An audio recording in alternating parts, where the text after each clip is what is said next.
Hello and welcome back to the Concourse Usa.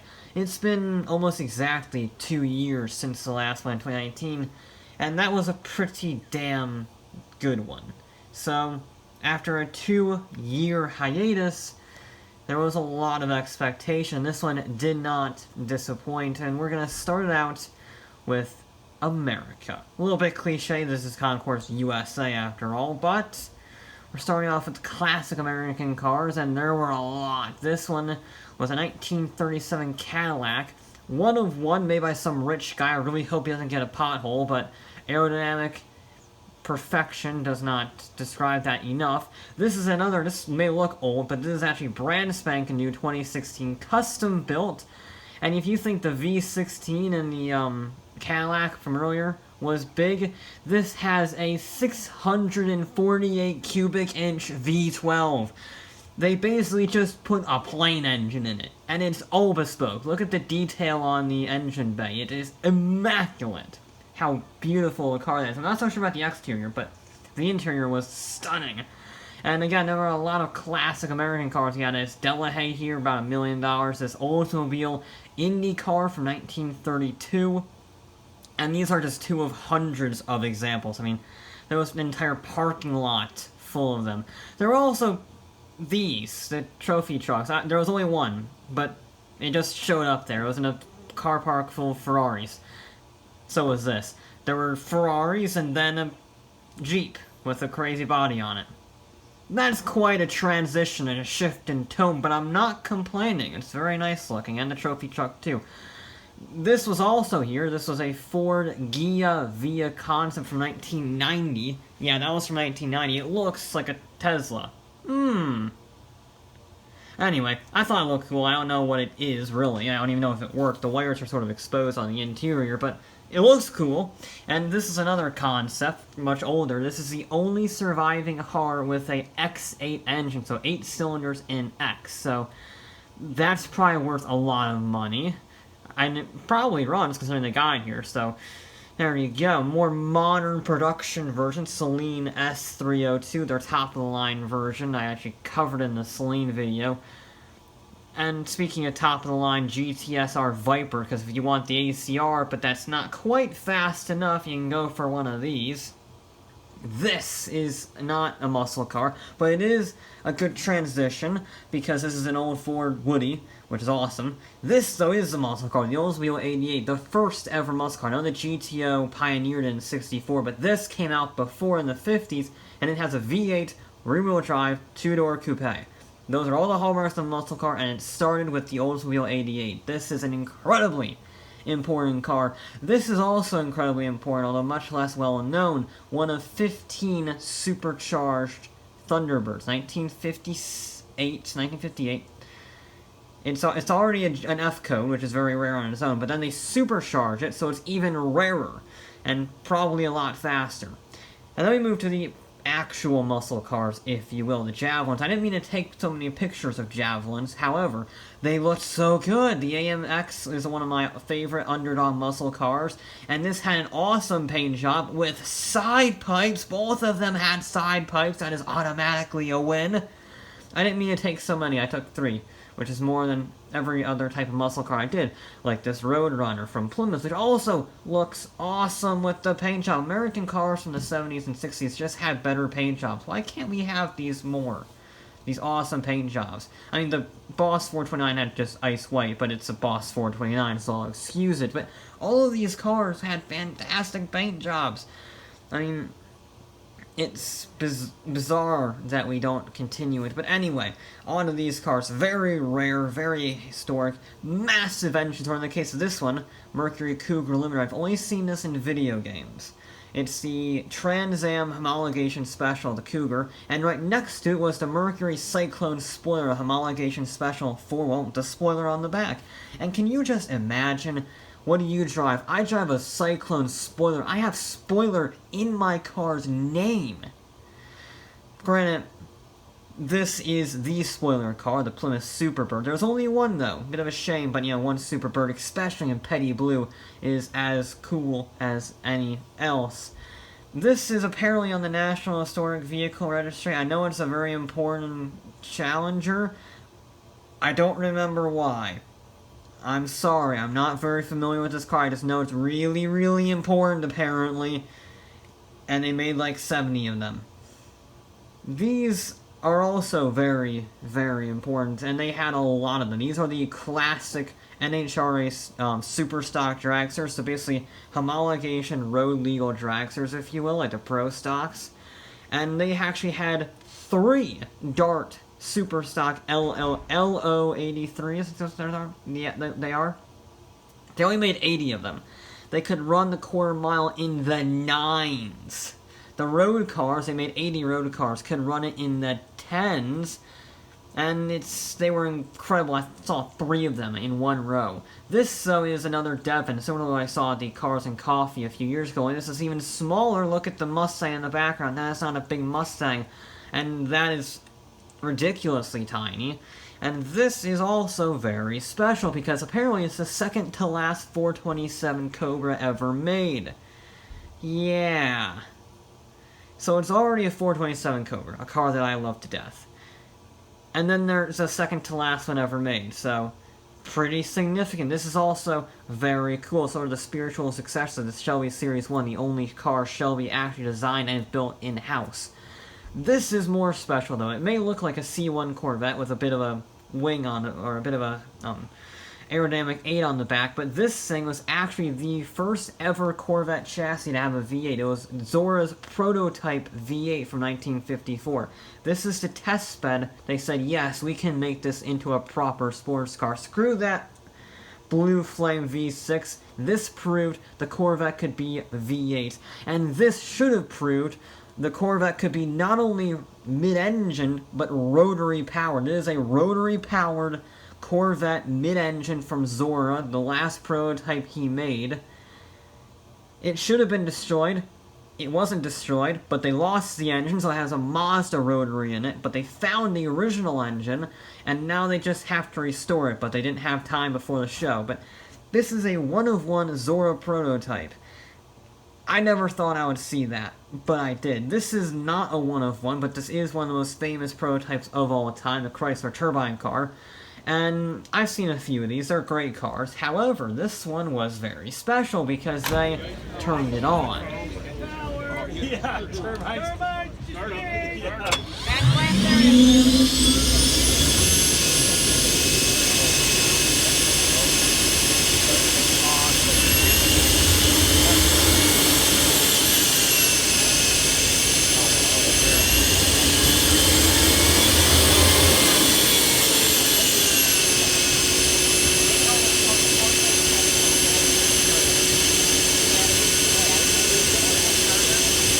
Now, I will admit, it's not exactly the most inspiring noise, but there's only 9 of them left, and I've never heard a turbine car run up to 30,000 RPM, so it is a once-in-a-lifetime, possibly, experience, and it's just so novel. You hear a jet engine, and you're like, hang on, that's coming from a car, and it just blows your mind, but there you go. We move on to Britain next. Aston Martin Lagonda, probably the strangest car. I've never seen one of these. Apparently it's very expensive for the era. I don't really like the looks, but there you go. This is another classic underdog British car, the Jensen Interceptor Mark III. Chrysler-powered sort of hatchback muscle car.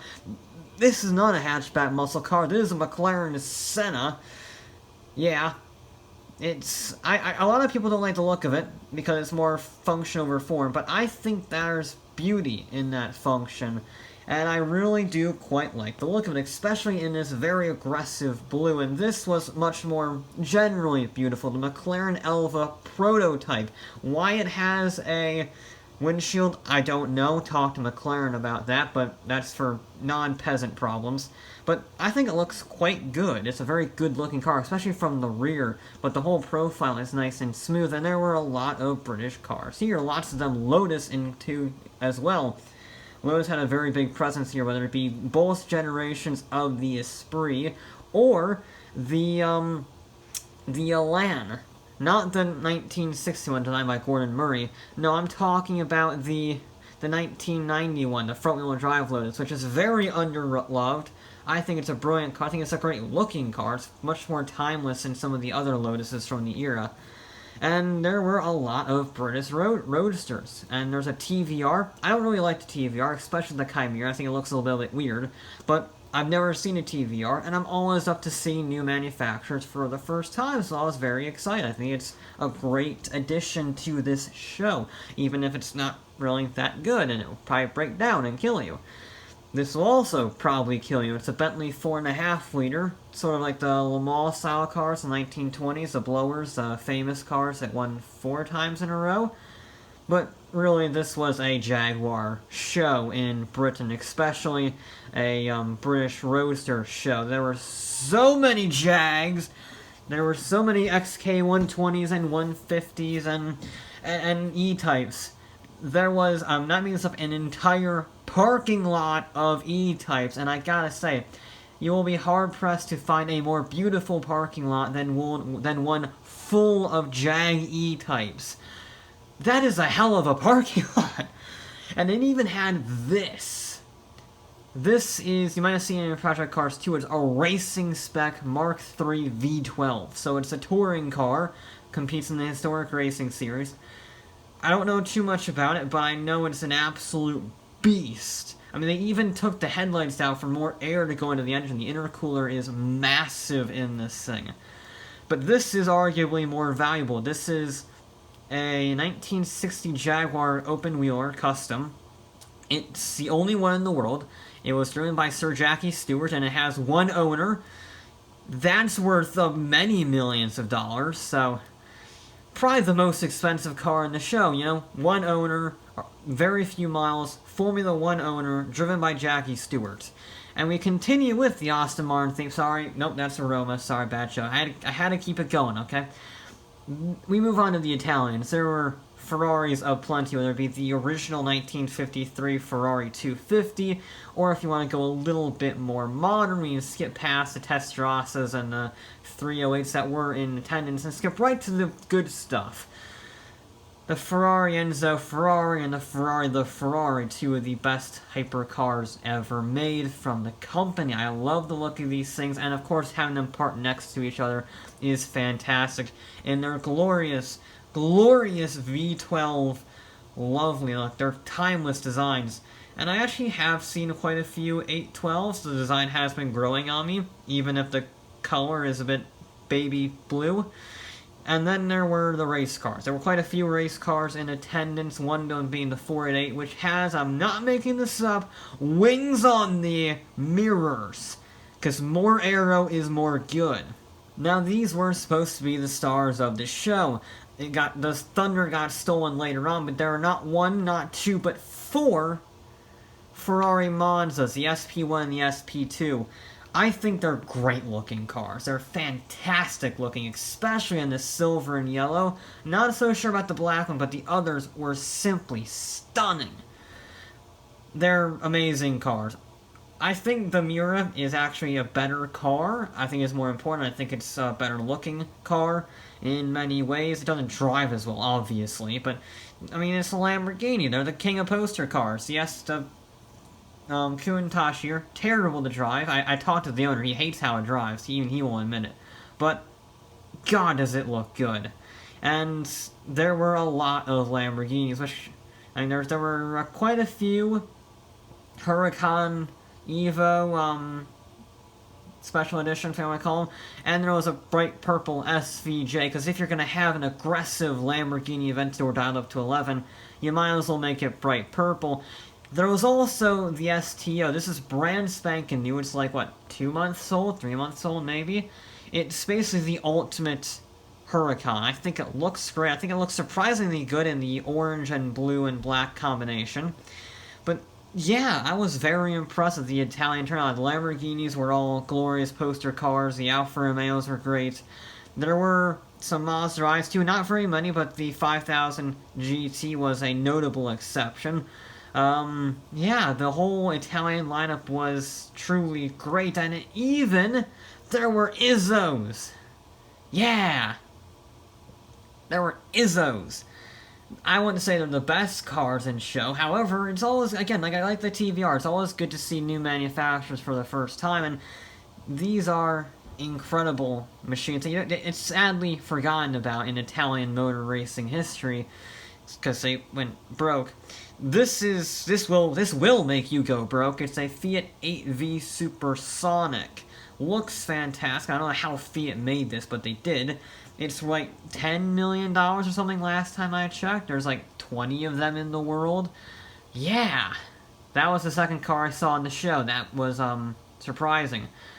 But not as surprising as this, because every show has to have its best car, even if it was held in place by duct tape. This is the one, the only, the original Lancia Stratos P0 prototype by Bertone.